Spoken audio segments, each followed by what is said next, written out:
Mr. Rutte, we could not be more grateful for your leadership in this entire process, and so thank you so much. With your indulgence, before I speak a little bit about this summit, I'd like to say a few words about a tragedy that recently took place back in the United States. Over the weekend, a massive landslide swept through a tiny town called Oso in Washington State. And while I won't get ahead of the ongoing response and rescue operations, we know that part of this tightly knit community has been lost. First responders have acted bravely despite still dangerous conditions. The American Red Cross has opened multiple shelters, and the people of Washington State have been quick to help and comfort their fellow citizens. I just spoke to Governor Inslee, who swiftly declared a state of the emergency. I signed that emergency declaration to make sure he's got all the resources that he needs. My administration is in contact with them on an ongoing basis. FEMA and the Army Corps of Engineers have also been on site to offer their assistance and expertise. I would just ask all Americans to send their thoughts and prayers to Washington State and the community of Oso and the families and friends of those who continue to be missing. We hope for the best, but we recognize this is a tough situation. Now, as for our work here in The Hague, I want to just repeat the extraordinary work that Mark has done in helping to organize this. King Willem-Alexander and the people of the Netherlands, your hospitality has been remarkable. Your organization has been flawless. To all the people who were involved in putting this together, including those who were putting up with the traffic that I caused, I want to say thank you. I'm told there's a Dutch word that captures the spirit, which doesn't translate exactly into English, but let me say that my first visit to the Netherlands has been truly gezellig. So,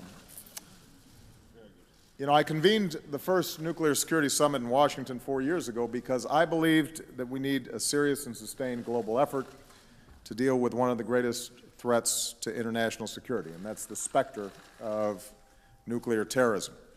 We made further progress at our second summit in Seoul, and under your Prime Minister's stewardship, we've built on that progress here. In keeping with the spirit of these summits, this was not about vague commitments. It was about taking tangible and concrete steps to secure more of the world's nuclear material so it never falls in the hands of terrorists, and that's what we've done. In particular, I want to commend Belgium and Italy for completing the removal of their excess supplies of highly enriched uranium and plutonium so that those supplies can be eliminated. In a major commitment, Japan announced that it will work with the United States to eliminate hundreds of kilograms of weapons-usable nuclear material from one of their experimental reactors. That's enough for dozens of nuclear weapons.